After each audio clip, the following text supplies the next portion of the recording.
So you entire month of July, I think you were with Mr. Rupasinghe. He had concluded his sessions. And did you all submit your assignment given by Mr. Rupasinghe as well? Yes, sir. Yes, sir. Good, good. What was his assignment on compliance policy?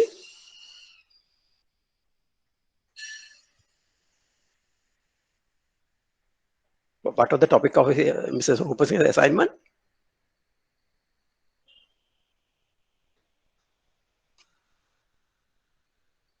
You forget, is it? That was one as a type of a conversation. Being the chief compliance officer of one of the bank, you have been requested by the CEO to brief newly appointed board of directors on AML and CFT compliance.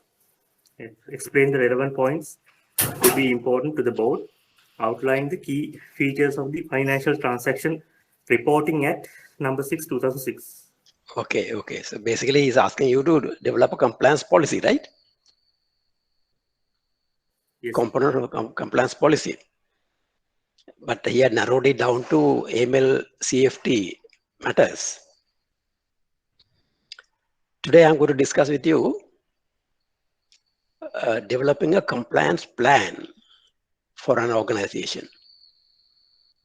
Developing a compliance plan for an organization, including a compliance policy. Now remember, when I started with you all, we discussed the KYC and then you all CDD and EDD, and you all did a very satisfactory and successful assignment on that subject as well. So today, this presentation is on compliance on consumer protection, KYC, AML CFT requirements, and outsourcing business operations. So this is a broad compliance plan in an organization. A broad compliance plan. If I may really give you a broad picture, in a financial institution, compliance is almost the ultimate hope, or where the responsibility lies in conducting the business affairs of that organization with relevance to performance and meeting the aspirations and the goals of the board of directors, shareholders, board of directors, and the senior management, and the regulators and the customers of the organization, including the auditors and then tax authorities, basically all stakeholders. So when I say so, the business units, branches and business units of a financial institution is located in those geographical areas relevant for business operations and provided with the necessary resources and infrastructure to meet or link with the customers and obtain the business as much as possible, with special focus on attracting business. And these type of businesses that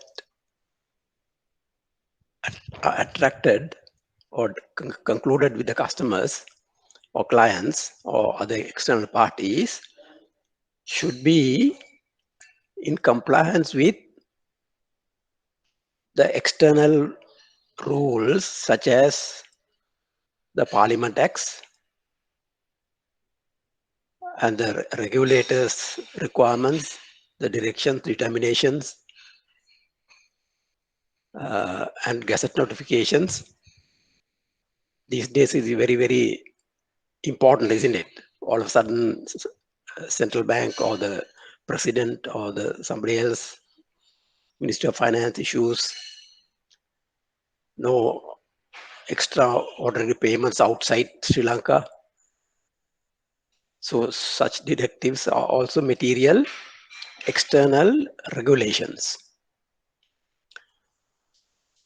And also internal regulations where the aspirations and the desires and the goals of the shareholders, board of directors, and the senior management communicated through their various circulars, messages through the senior management, and so on and so forth. So we at one of the previous presentations, I discussed with you that the internal regulations to be complied with any institution is about 60% compared with external regulations, which is about 40%. So what is more important here is complying to the internal regulations. Because if you do not meet the profit targets, if you do not meet the market share targets, and if you do not meet the sustainability targets of the institution might not sustain for a long time. And the compliance department is responsible for overseeing or overlooking these business activities conducted by these front office or business heads. And then maybe the risk department is analyzing the risks involved, and they might have various indications that risk management, I think we discussed at one of the last sessions, methods of risk management, identifying, measuring, evaluating risks and managing risks, and finally ensuring that there is sufficient margin over the risks undertaken, return for risks. And if there is no risk margin, if there is no adequate risk margins generated, in other words, if there is no profit margins adequate to the risks undertaken generated out of any business relationship or business activity, then the management, after careful consideration, might even decide on de-risking, shedding such businesses, relationships, or business activities, because the institution cannot sustain without adequate margins. So when these such business activities are being conducted by an organization, naturally evaluated by the risk, and then finally verified by the internal audit plus the external audit on a periodical basis. And compliance function is to see that all these parties involved, all these categories of business sections of a functioning organization, front office business people, back office business processes, risk managers, and those auditors, internal and external auditors who do verification on a historical basis, mostly, whether they do their job properly. So the compliance has to evaluate compliance to the external rules and regulations, internal rules and regulations, and also whether the risk guys do their job properly, and also whether the auditors do their job properly. And finally, the compliance department has to prevail, has the say, has to comment, has to report to the senior management and the board subcommittees and the board that if any adjustments, variations are required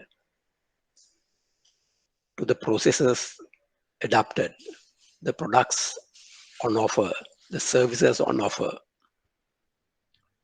and whether the organization is in line, is on course to meet the profit targets as expected by the shareholders and all other stakeholders.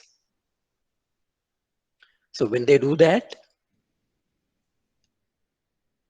notice, so you recognize that the compliance even by the auditor's role, but whether they do the auditing, whether they are comprehensive, and they do the audit, they produce the reports timely, and whether they just perform for policemen, they are hands of the business guys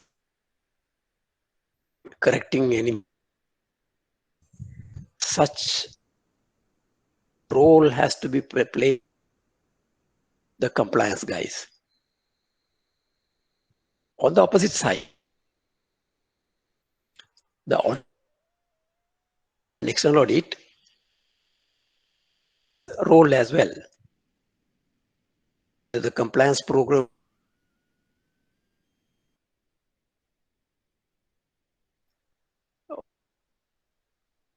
maintain producing results.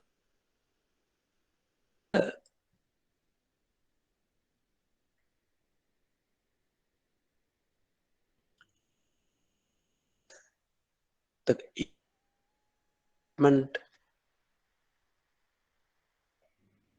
job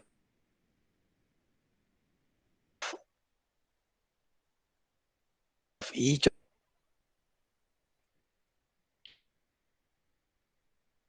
employee,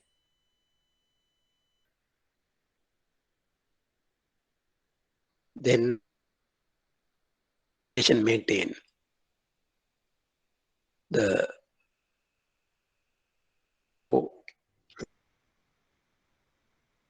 management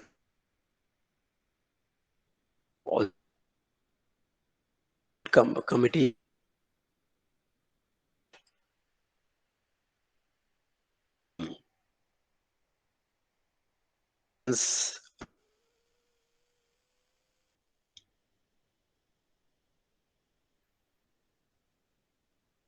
did you ever imagine the compliance function is such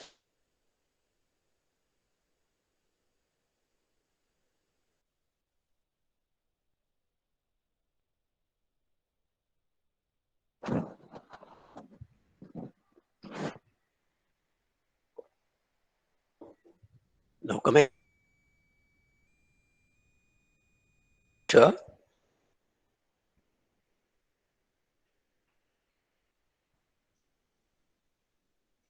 I wanted to the share that I explain. Give you a brief summary again.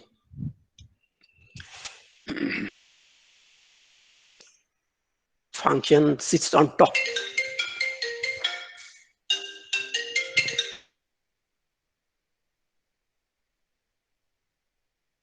of the entire financial organization.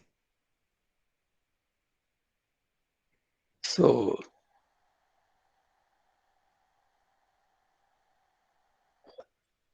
only the audit, internal audit or external audit could verify the compliance.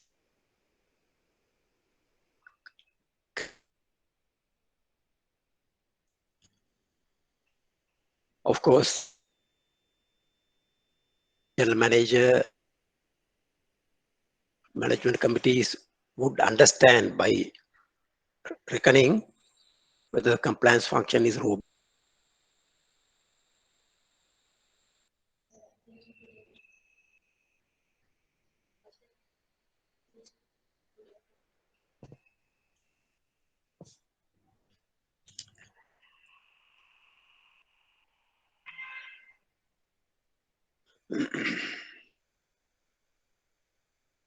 Sorry about it.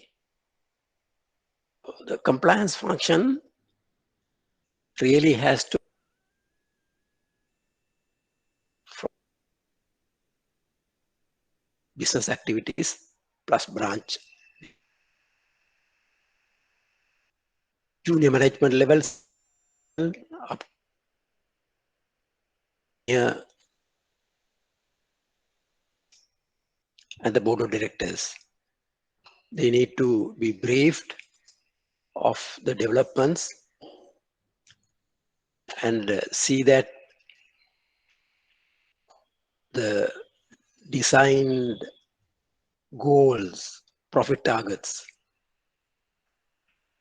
market share targets, expansion programs are really online and on course. If there is any deviation, if there are any obstacles, the compliance will have to, in their reportings, discussions, highlight them, proposing solutions or remedial activities. So compliance again is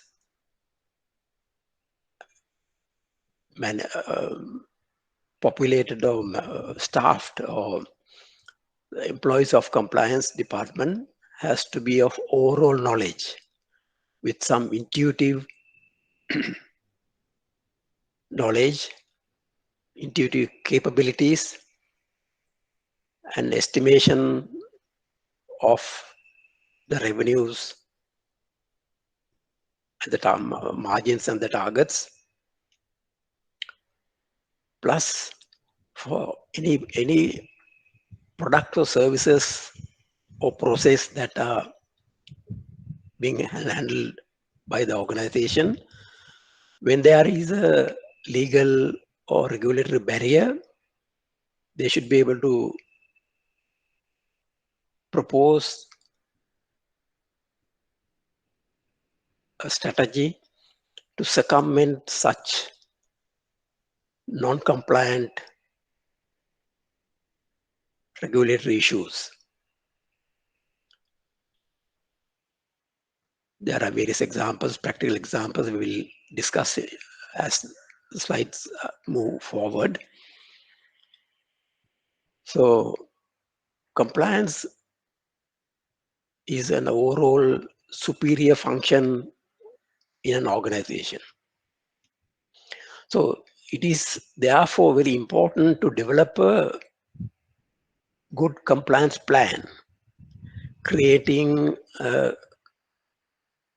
superior compliance regime in any financial organization. Compliance need to be in touch with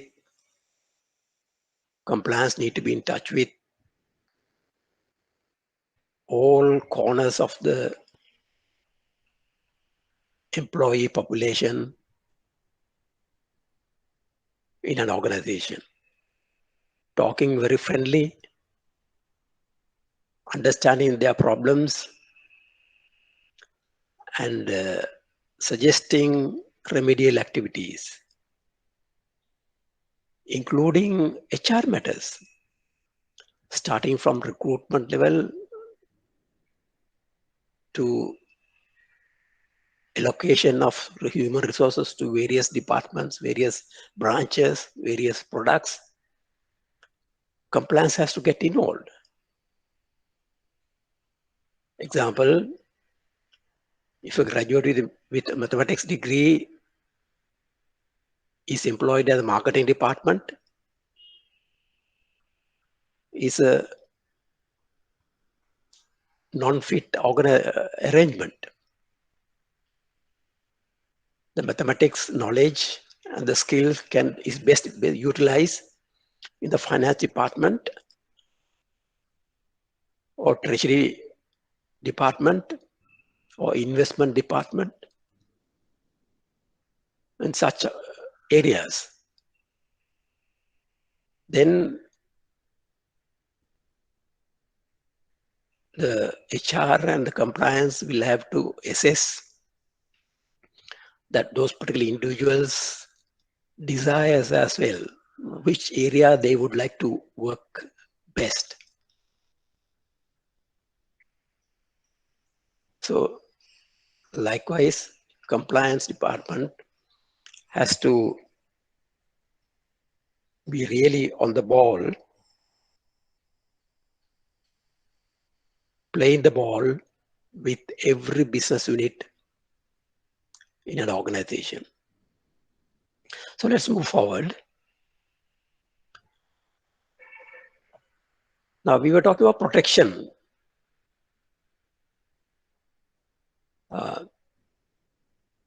Under the Montreal Act of Sri Lanka, Montreal Act in 1949, central bank was set up and other institutions came up subsequently. However, in Sri Lankan context, the savers,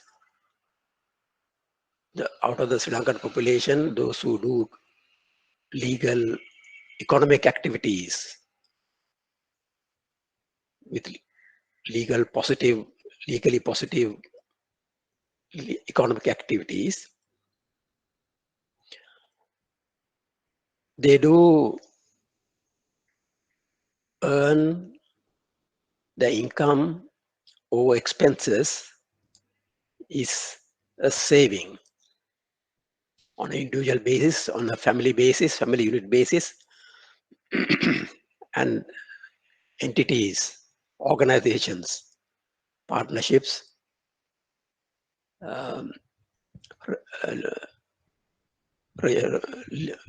registered companies, corporations, conglomerates. So those income over expenses is savings. So those savings naturally flow into the banking institutions, financial institutions. So the protection for such savers is provided by the Central Bank of Sri Lanka, the regulator. Central Bank of Sri Lanka regulates the banking and finance organizations. They are vested with powers in different sections of central bank. The bank supervision department looks after the licensed commercial banks, licensed specialized banks. Non-bank supervision department looks after the finance companies and rest of the institutions. Then the other categories of the economic activities, investors, those who aspire not only to receive a return, interest earning or dividend, but also capital gain by trading. Investors, they seek a profit. They are regulated by the Securities and Exchange Commission.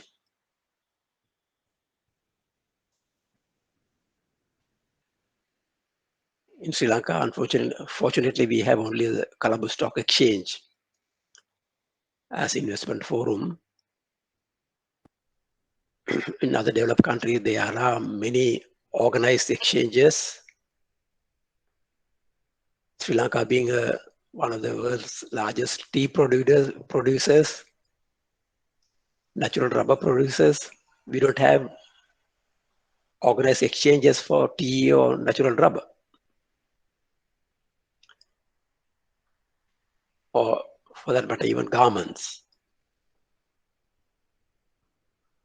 Then the next category is we are talking is insurance policyholders, insured, maybe life insurance, motor insurance, or general insurance.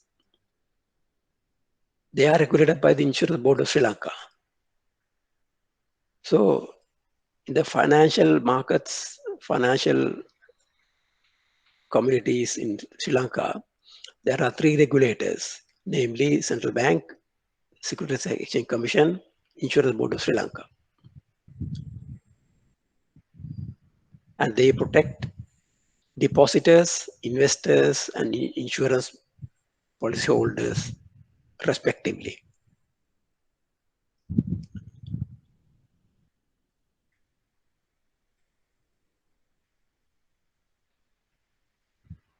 In other words, the regulators do not individually contact or deal with customers. There are intermediaries like banking organizations, non-bank financial companies, stockbrokers, fund managers, and the insurance companies. The intermediaries are regulated by these regulators, these three regulators, to protect these three categories of economic stakeholders.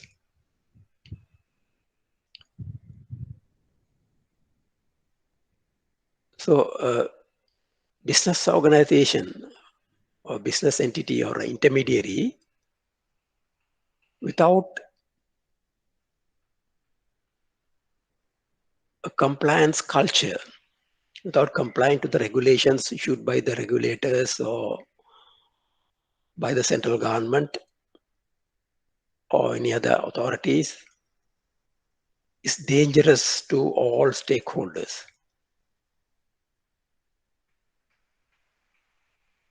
On the opposite side, any intermediary, any business organization with compliance culture very well followed, complied with,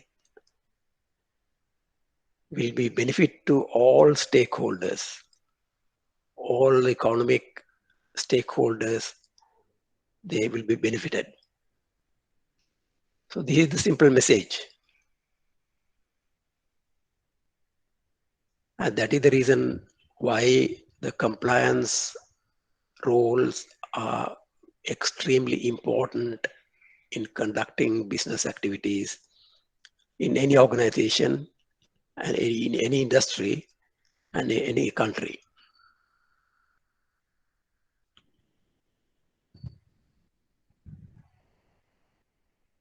So when we explain the in-depth gravity and the depthness of compliance or importance of compliance, there should be some way out. Or in other words,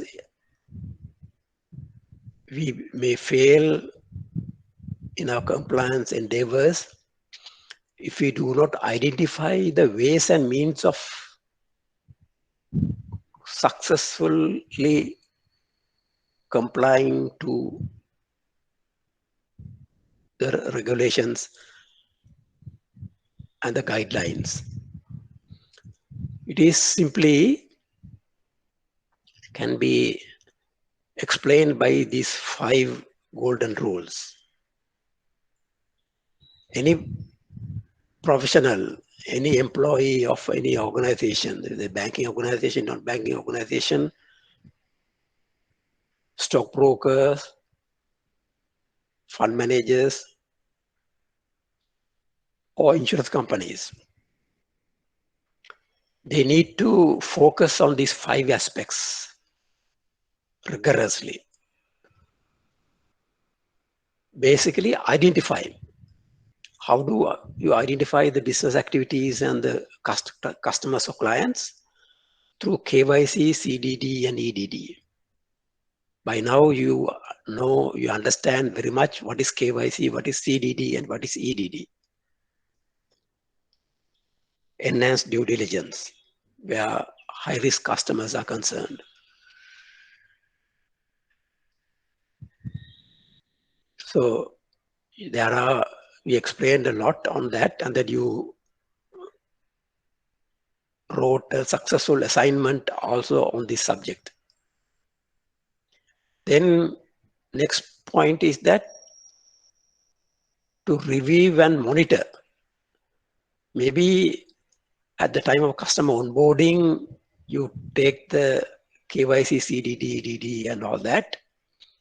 But from the day 2 onwards, until very much the relationship lasts, most of the customer relationships last for a lifetime. And any organization, banking or non-banking financial organization, would not enter into a customer relationship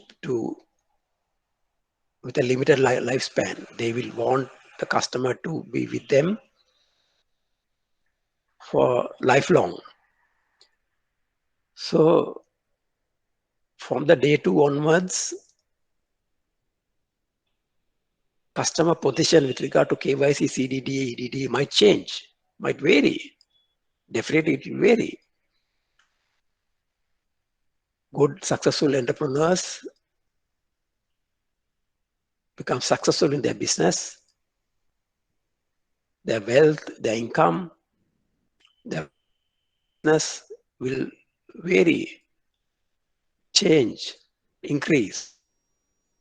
And there are unfortunate people who might down in their businesses, which is more risky for the financial institutions. So to identify such issues, a review or monitoring program through regular interactions with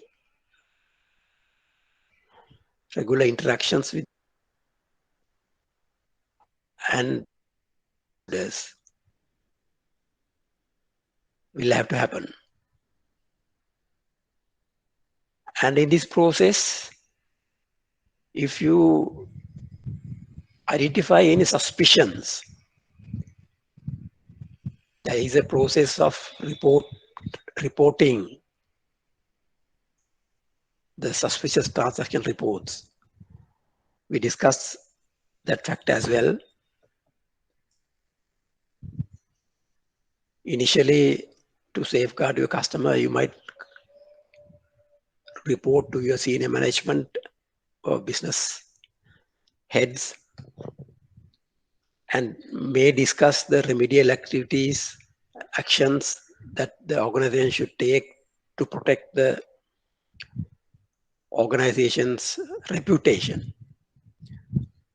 But when you understand that is really a suspected activity, money laundering or terrorist financing or any other socially unfriendly activity, you need to submit a STR within 48 hours of the suspicion. For that, you need to establish a comprehensive arrangement to receive the suspicious activity reports from the business units to the compliance, and the compliance department need to analyze, verify, make their own judgment, and submit the report through Lankafin or GoML to the regulators. Then record maintenance. Record maintenance is another important function. Initially, recording of KYC, CDD, EDD data. Then it becomes day by day, you increase your transactions. You have to add those transaction volumes, nature, with whom the customer transacts most, which mode the payments are made or receipts are received, and the category of customers, whether they are risky or not. Mind you, when you identify the customer, KYCC, and when you have a frank and confidential conversation with the key management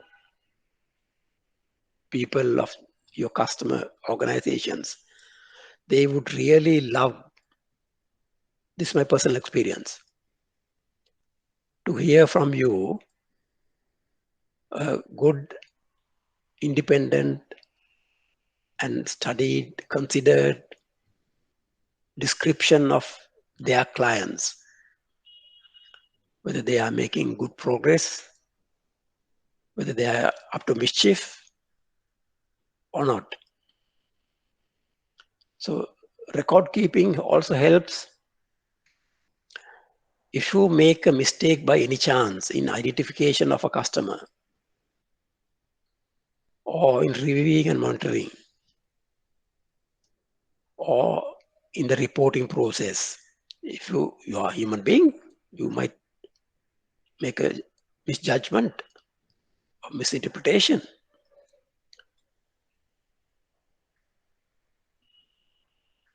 Then in a subsequent inquiry by the law enforcement agencies or judiciary, if you maintain proper records of KYC data, CDD, DD data, and the transaction data, you are able to defend yourself as to why you made these decisions in identifying, reviewing, reporting. If you are not negligent, if you are not purposely, intentionally hidden something, or if you are also part and parcel of that activity which is not legally friendly, socially friendly, then proper record keeping helps you a lot to prove your innocence, the way that you conducted yourself as an ordinary course of business, as an independent individual or independent organization. And the facts that you took into consideration to make your judgment, make your decisions. If they are on record only, you can make clear in a court of law that your judgment was natural. Otherwise, your organization also will be brought under ill reputation if you don't maintain good records. So finally, the fifth point, facilitate risk optimization by the business managers, risk-based approach evaluations. We discussed the last time we met, risk-based approach. Remember?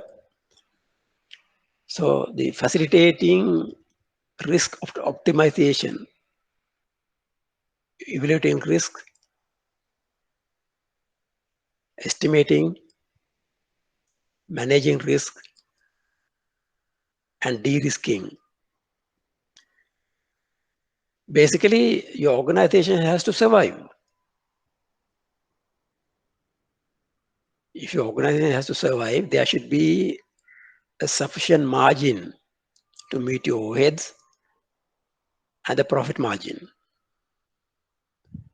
So the risks that arise out of your products and business activities and processes, if they are not adequately covered by the margin, then there will be a problem in time to come. So as I explained, these 5 points are really golden rules for a professional in a financial intermediary, bank or finance company, or insurance company, or a stockbroker, to fulfill their responsibilities satisfactorily. If you comply, if you understand fully and comply to these 5 points, at the end of the day, you can go home and sleep well, thinking that you have done a good job for the institution that you work. If you fail in any one of them, there is a possibility that things might come back, boomerang. So these are also vital components in a good compliance plan to explain, including a compliance policy.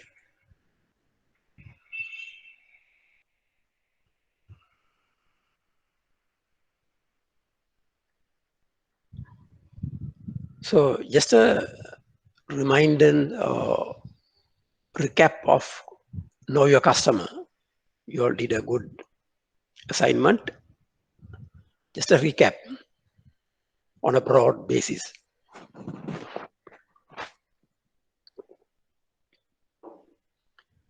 FTRA section 2.1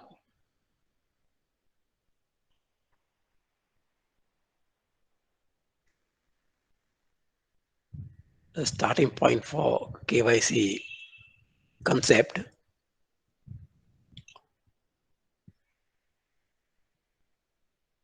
KYC is there to enable you to compliance.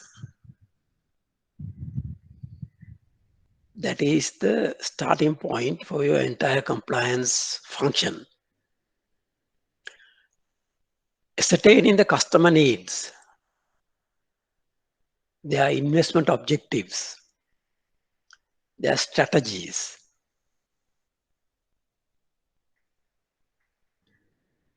I'm just trying to discuss on a broad subject basis, not in KYC requirements on a single point by point. Then financial objectives, customers' financial objectives, customers' risk tolerance or risk appetite. when with the customers who have huge risk appetite, they can be categorized as high risk or extremely high risk customers straight away in your risk-based approach. Then the customers' liquidity requirements, the investment objectives, their investment objectives, their investment preferences, their tax position, especially to cater to the FATCA or Foreign Account Tax Compliance Act of the USA. That is most highlighted one, but nevertheless, even in Sri Lanka, individuals and companies and business entities paying tax,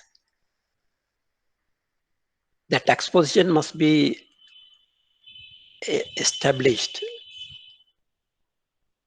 by you so that primarily that gives you a picture of ingenuity of your customers, individuals, senior management, and so on and so forth. Because government levies a tax for a purpose. With the tax money, government will create the peaceful environment, health facilities, education facilities, infrastructure, roads and electricity, communication, transport facilities. So anybody using such services should be paying a component of the income as tax to maintain them. So tax position of a client is also important. So copies of identity documents, NIC, passport, driving license, permanent residence, business address, contact numbers, email addresses, occupation and employer name and nature of business and expected income, reasons for opening account. These are the individual KYC points. But all these also join in those buckets that I discussed with you with the previous two slides. So in a compliance plan, the KYC, CDD, EDD, and the risk-based approach should play a major role. They are really, in your compliance policy, there should be separate chapters covering the importance and how to comply and so forth. Next, we come out to customer charter, a regulation by the Bank Supervision Department of Central Bank of Sri Lanka, customer charter. Customer charter sets the standard for fair banking practice envisaged by the customers. In other words,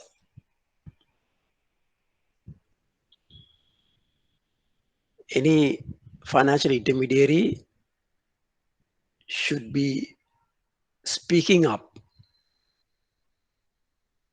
should be advertising how they would conduct their business activities to serve their customers and customers for their benevolence, for their benefit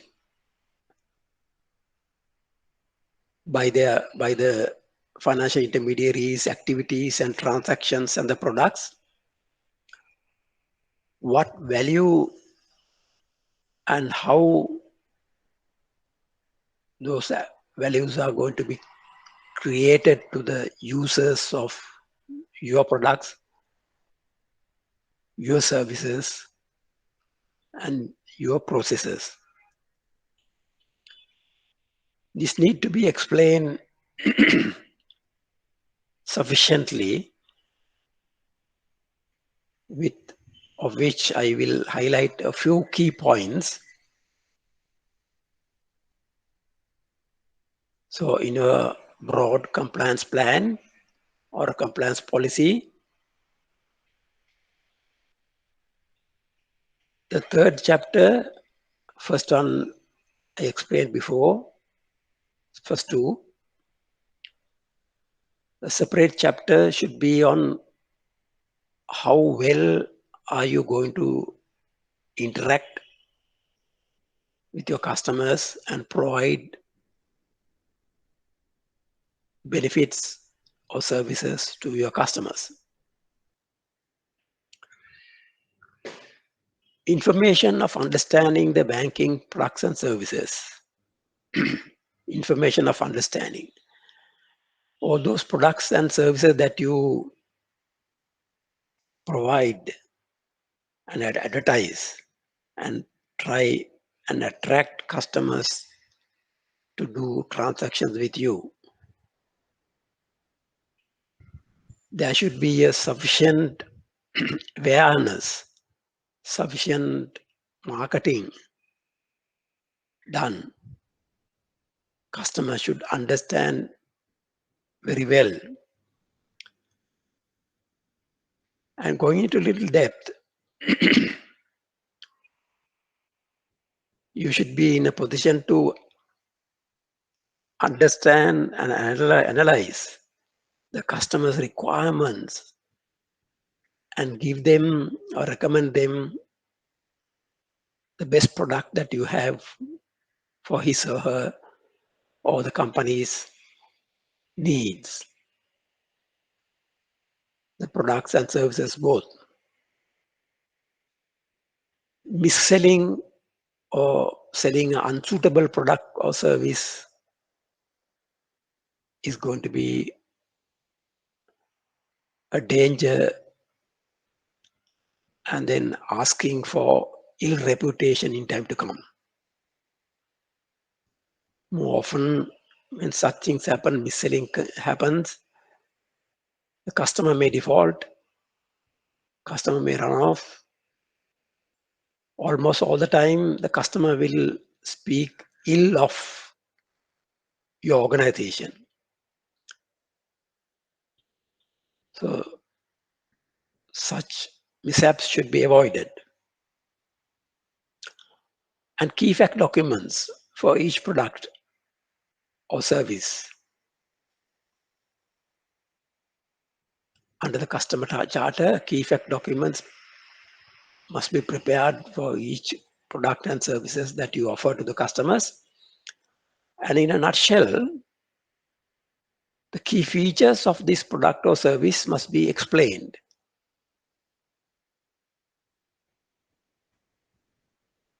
And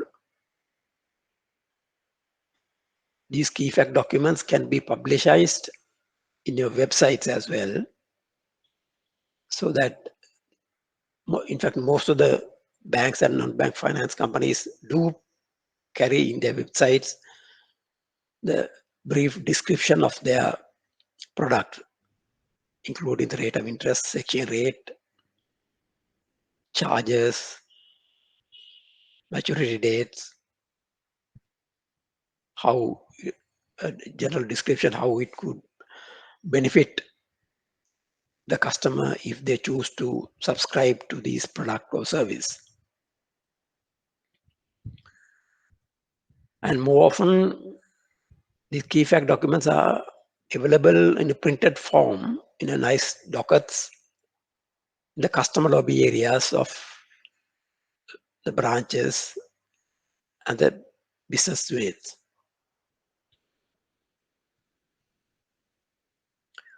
Then awareness and understanding of the terms and conditions on products and services.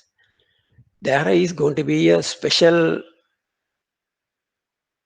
terms and conditions for each product. So banks and non-bank finance companies should be explaining such terms and conditions, and then customers should not be taken by surprise, off guard when things happen really.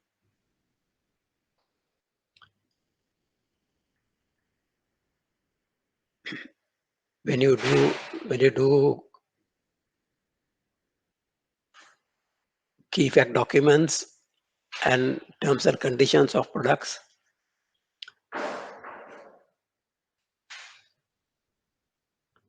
your entire staff strength also need to be made aware, make them understand. Otherwise, your employees at the forefront, front offices or branches, might describe differently, and eventually customer may form a different opinion, and finally it can lead to problematic issues later on. There are more practical examples to avoid such misunderstandings. Awareness of terms and conditions must be firstly created with your own set of employees. So the compliance department need to monitor this aspect very carefully when new products are issued to the market. Meticulous planning and conducting of awareness and understanding of terms and conditions of each product or service must be really comprehensively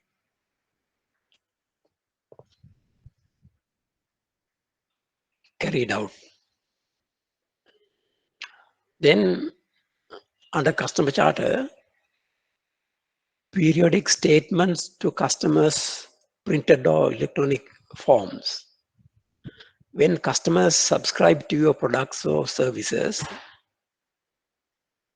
their money, the balances, the commitment, the status with regard to the money balances, interest earnings, interest payments, payment dates, approximate dates of transaction. Such information is shared with the customers on a periodical basis or prior to the action dates, at least 2-3 days or 1 week prior, by way of customer communications. For savings account, you have savings passbooks. Customer can walk up to any office of your organization and update the savings passbook. Current accounts, you have current account statements. Now, banks and finance companies have become more smart. They would save the postage cost and then ask the customer to consent for electronic communication like email statement for both savings and current accounts, or even for that matter, even fixed deposits, or any other banking product like lease facilities, credit card facilities, and even for international trade, letters of credit, guarantees. So, but they must be very well planned and constructed, and should include the basic information to be communicated to the customers. The transparent transaction flow between the bank and non-bank finance company with the customers helps to maintain a healthy relationship. Customers are aware, and customers establish their trust on these financial intermediaries. They know that they are more organized than them. So that trust must not be breached. That is what is expected by the customer charter. The financial literacy programs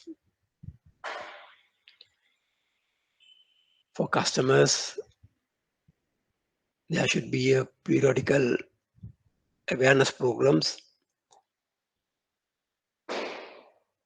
organized and conducted. With the COVID pandemic, most of the institutions now resort to Zoom and other Microsoft Meet and other facilities to communicate with groups of customers, making them aware, making them financially literate, and enabling them to make better judgments. When you do that, those customers build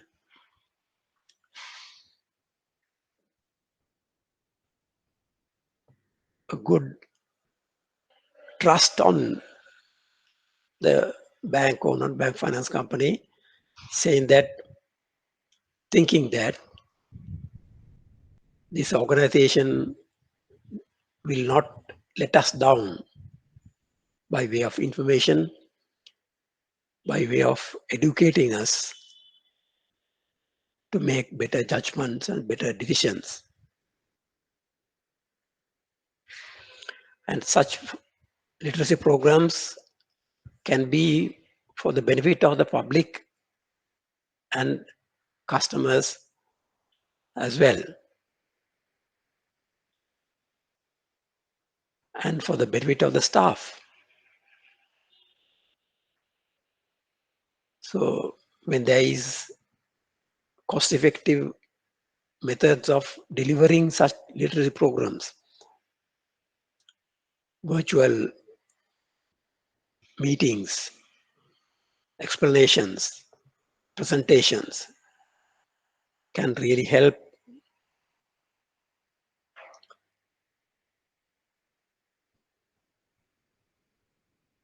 develop your status quo in the minds of the customers.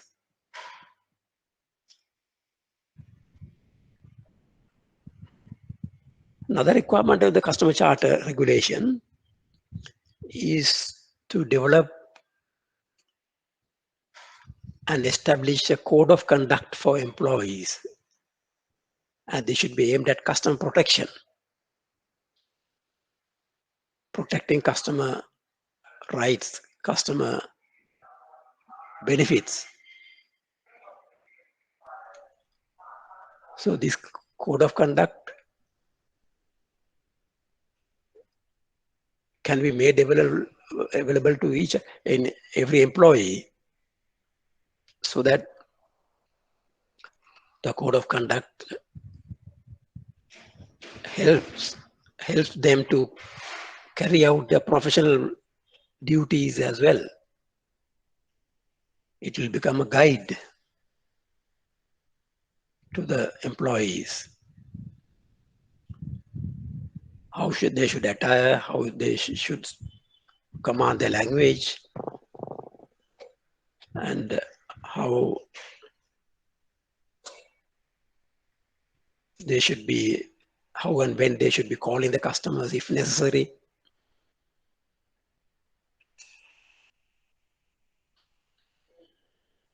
And any legal impact of misconduct or different ways of handling customers. The code of conduct forms an important part in the compliance plan and the compliance policy as well. Then the code of conduct for agents, again aimed at customer protection. Banks and finance companies employ agents to deliver their products and services and processes. Although they are not direct employees, they are on contractual arrangements. And they should be monitoring the customer behavior. And as an agent, they should be reporting all developments to the principal, which is the bank or the non-bank finance company. And in this process, they must not misuse the customer information to their own advantage or to make additional fees and money. So such code of conduct will only protect the customer rights and benefits. So the next part of the customer charter I'm going to discuss with you is the process of complaint resolution. There can be customer complaints for various issues. Customer complaints should be handled carefully and collected and processed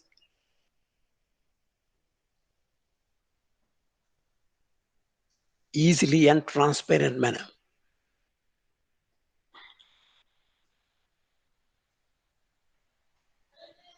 So to do that, the customer charter requirement indicate that each and every bank or non-bank finance company should appoint a senior level officer as their complaints handling officer, complaints resolution officer.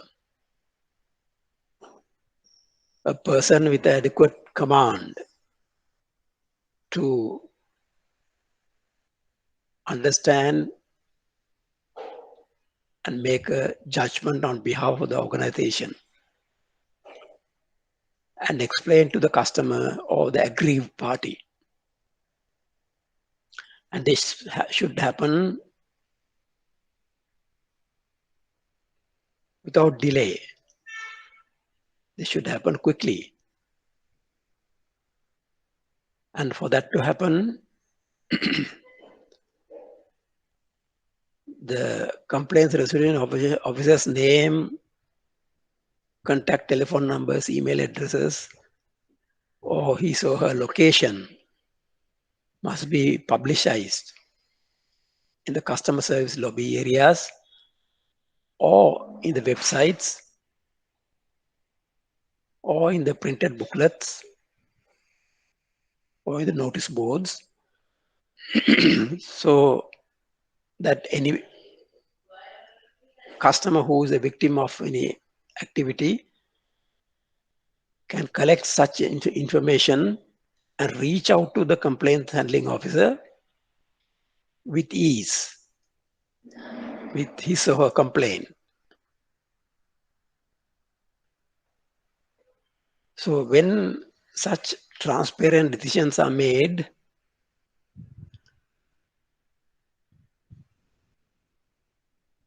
and the decision is communicated to the customer, victimized customer. And if the customer is happy, the matter can settle, but the record of investigations and the decisions must be kept for the reference by the regulator, visiting regulators, bank supervision, non-bank supervision department for their scrutiny whenever they do on-site examinations. If by any chance the customer is not happy with the decision made, communicated, then there is another organization called Financial Ombudsman. This project has been in force for last at least 10, 15 years now and is considered a successful project. Financial Ombudsman is a subsidiary company of the Sri Lanka Banks Association. And this financial ombudsman is a person appointed by the Sri Lanka Banks Association and the Central Bank of Sri Lanka. Up to now, they were retired Supreme Court judges or High Court judges. Only once there was a senior banker appointed to the position. And this Office of Financial Ombudsman is considered to be a mini court.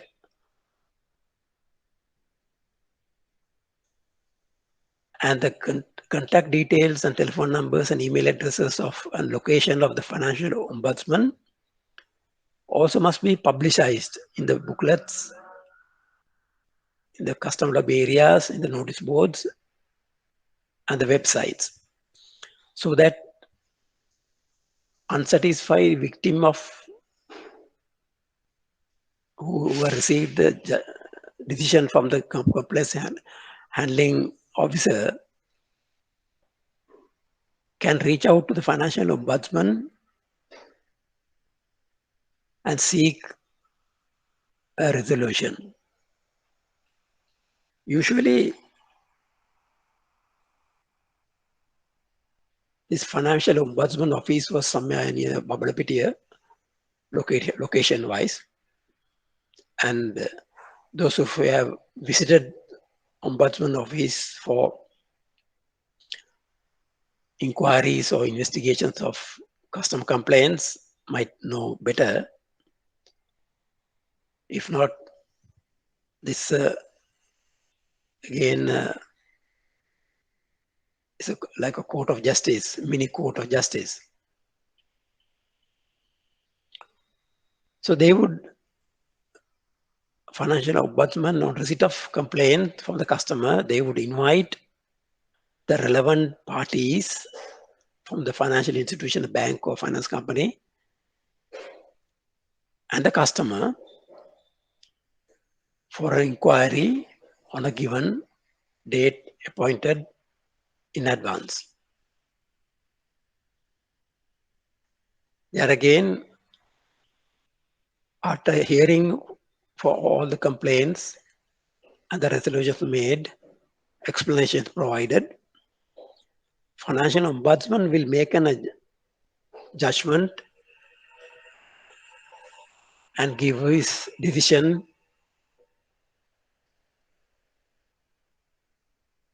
providing a resolution or address to the victimized person, if applicable. And most of the decisions so far made by this Financial Ombudsman supposed to be in the favor of the customers who are complaining, about 80%. Although the Financial Ombudsman and this office staff and then are paid by a joint committee of Sri Lanka Banks Association, contributed by the banks themselves. So therefore, it is considered a satisfactory project. So if the customer who made the complaint is not happy with the decision arrived at that point as well, then the next step of the customers to progress is the courts, to approach a lawyer and then file a case in the courts. So that fact also must be explained in your complaint resolution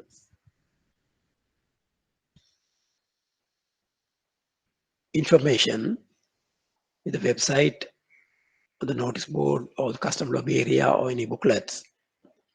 So this is also a very important part in your compliance plan and compliance policy.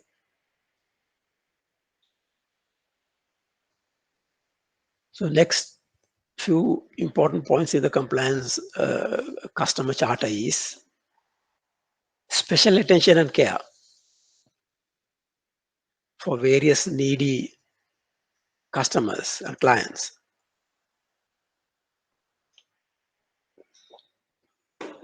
Clergy,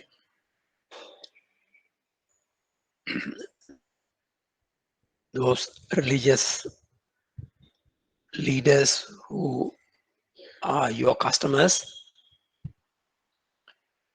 must be served with due respect.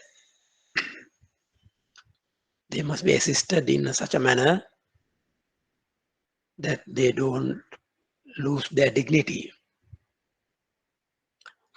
Then the senior citizens,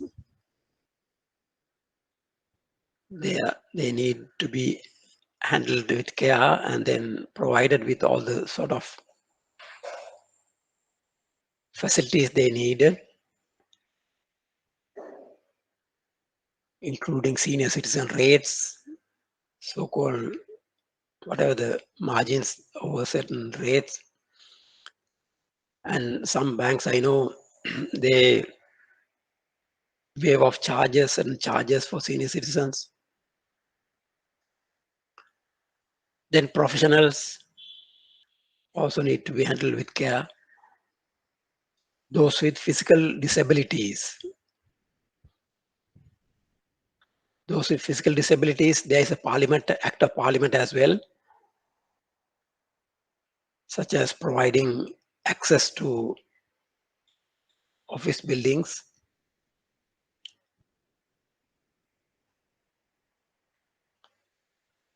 and physical assistance, including toilet facilities, I think. So there is increased requirement to be provided by the banks and non-bank finance companies to such clients. When it comes to those who cannot read and write, again, there should be a special arrangement to help them write their deposit slips, withdrawal slips, and various other forms that the bank or non-bank finance company require for them to complete and feel homely when they come, because those who cannot read and write might feel that they are defrauded. They are not given proper value or proper service. So there should be special care taken with them, such as appointing some executive to handle, trustworthy person to handle such customers' requirements. Then customer charter speaks out only a simple obligation by customers to perform. That is, the customer should pay the legitimate charges and fees imposed by the bank or finance company legitimate charges and fees, not those ad hoc imposed charges, but legitimate charges. So if any charges are made and the customers feel that they are not legitimate, they are highly impractical or inappropriate, then they can lodge a complaint and ask for a refund.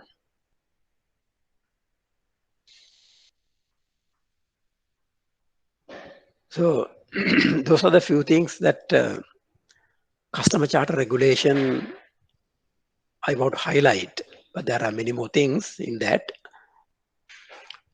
But the customer charter is also a very important part in the compliance plan or compliance policy.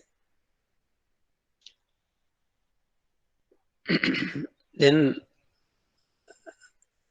little more information of the code of conduct for employees. It is aimed at customer protection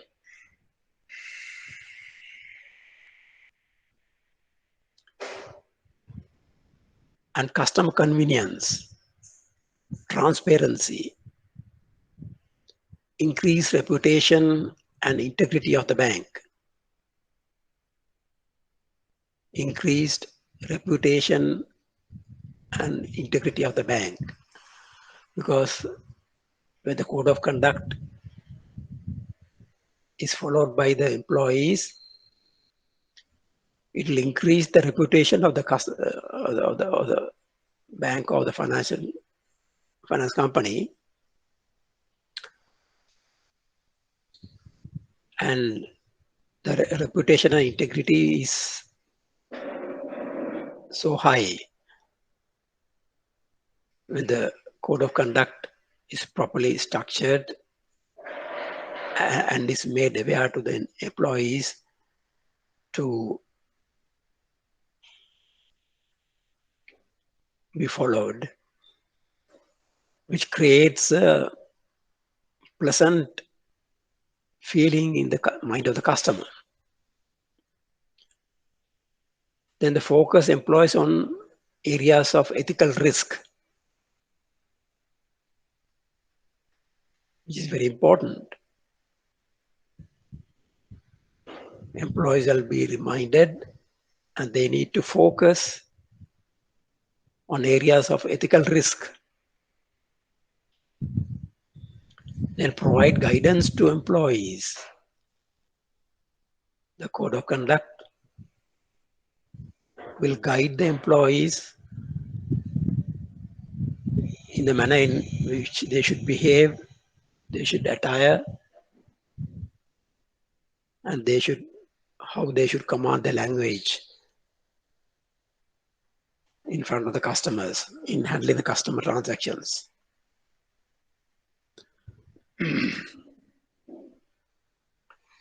So developing a compliance plan, in a nutshell, in summary, firstly,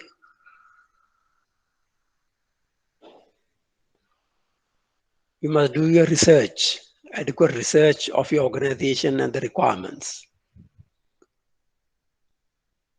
Regulations, as I said before, external regulations are about 40%, internal regulations are about 60%. So research the regulations, requirements of your organization, and then list them down wherever possible with detailed chapters, with detailed explanations. Then develop draft of a compliance policy incorporating the overall compliance plan.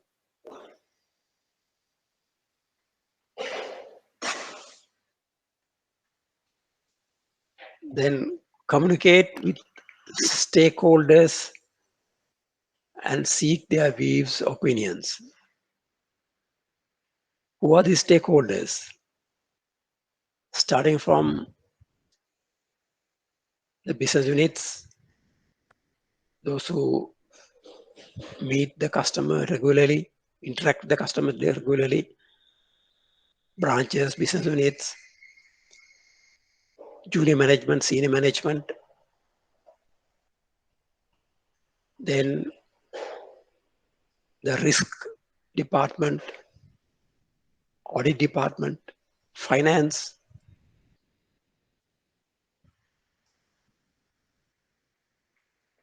and also risk committee and strategic planning committee.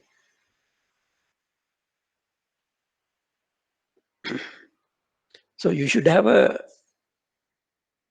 dialogue with whatever the areas they are handling,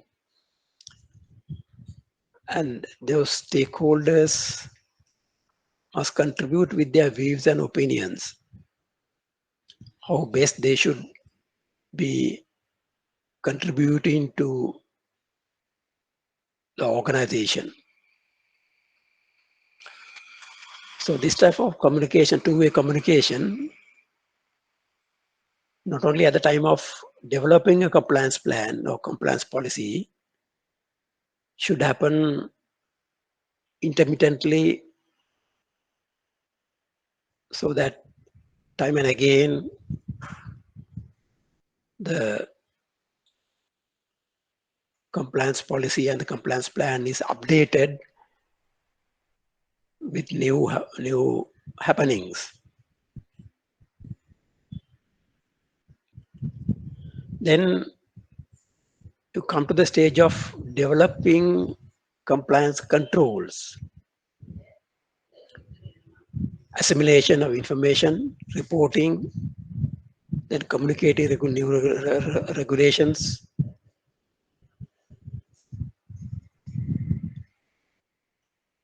There should be two-way communicating platforms to assist the compliance controls. They are basically internal controls. The method of controlling risks which can deviate from the compliance arrangements. So once you do that, you have a fairly developed compliance plan in hand. At the same time, then the compliance department can start rehearsing, experimenting compliance controls and monitoring for deficiencies. So those identified deficiencies must be filled up, must be covered, because the control aspects only brings you with security. That control aspects only will supply you with comfort that the compliance regime is under control.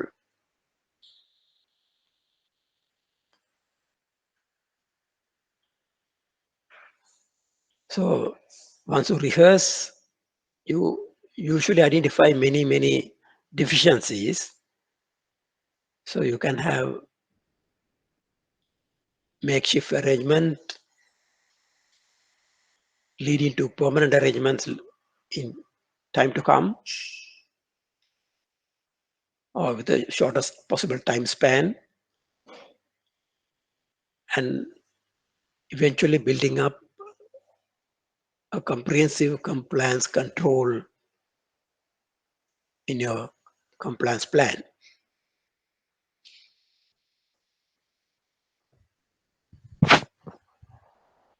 You must be in a position from the compliance department to attract support from the staff to maintain compliance. Now, this is a very important point. When you say compliance department, it is just a monitoring or hand-holding unit. You must emphasize the fact that the entire staff of the organization has to perform compliance, the duty of compliance to the internal regulations, duty of compliance to the external regulations. As we discussed at the outset, anybody in a bank or non-bank finance company not respecting compliance is really a danger to have.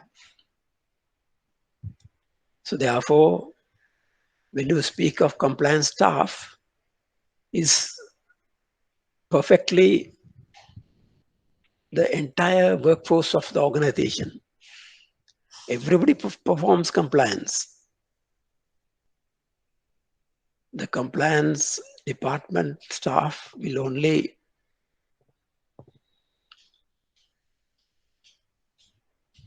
provide guidance. So therefore, support from compliance staff, it's the compliance culture that you create, and support from the entire compliance staff, entire workforce, is really a requirement to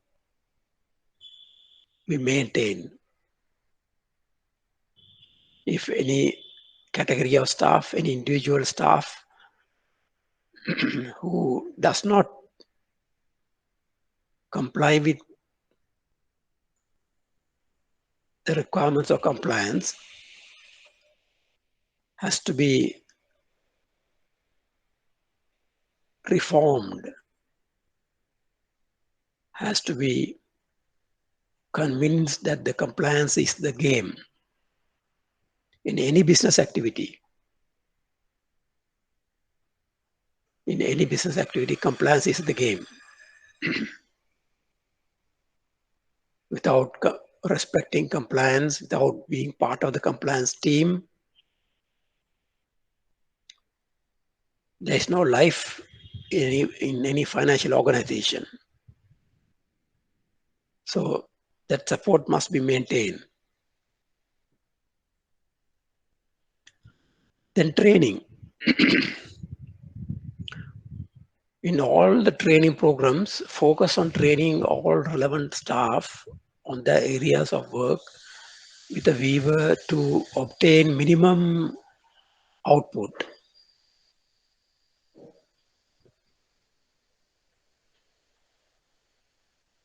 So in these training programs, it must be explained very well that everybody belongs to compliance. Everybody is required to comply with the external rules and internal rules as well. So therefore, in any area of work,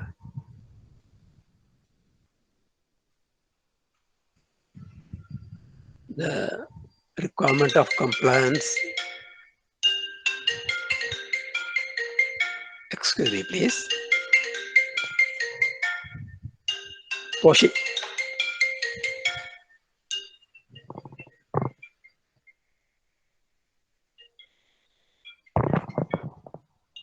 Poshi.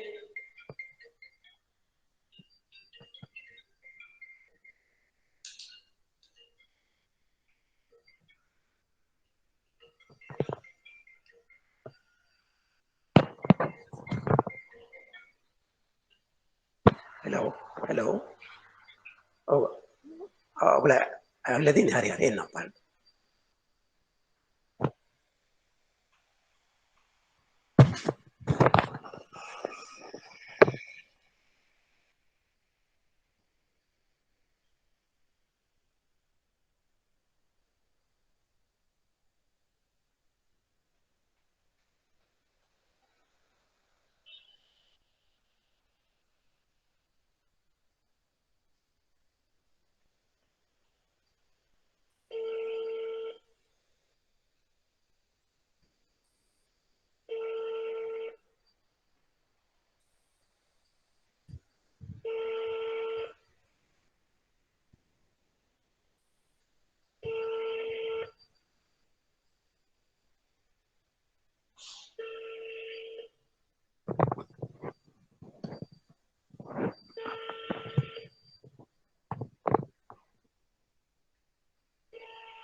Sorry about it.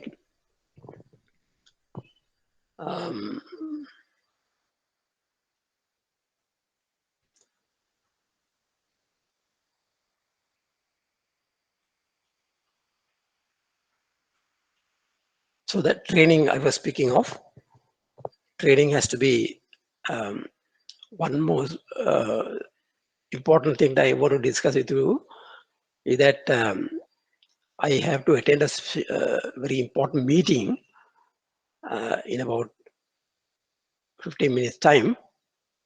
So I need to ask for permission to conclude today's sessions at 11 today and then continue on the next Sunday. So I have discussed with the institute as well. So I hope it is all right.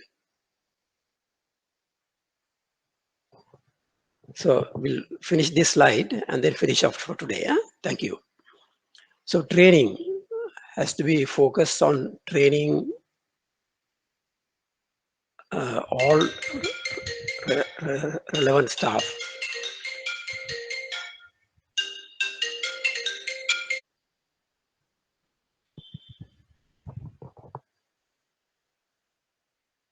And maintain effective relationship with relevant external bodies as well. Who are the external bodies? Especially the regulators and the auditors as well.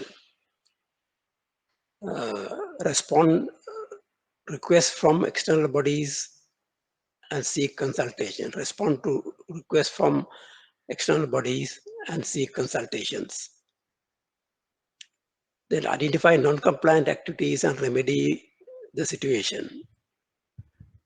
Invite and prepare inspection visits on regulatory bodies. Visits by regulatory bodies, not on. Inspection visits by regulatory bodies. Invite and prepare. So rest of the slides, I seek your permission to continue on next Sunday. So therefore, shall we conclude the session today?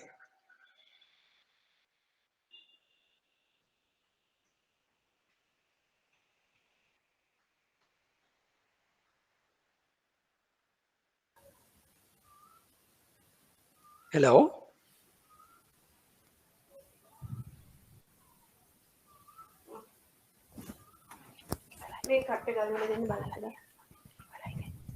Kavi?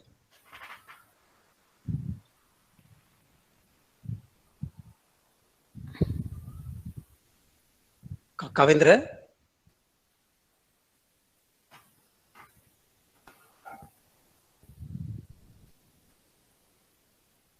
Hello?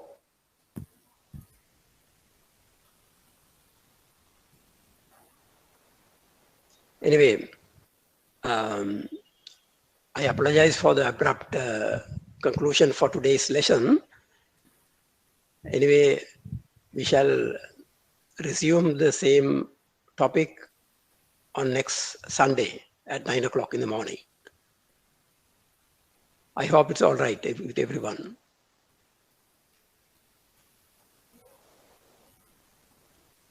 Hello. Yes, sir. All right, Okay, sir. okay.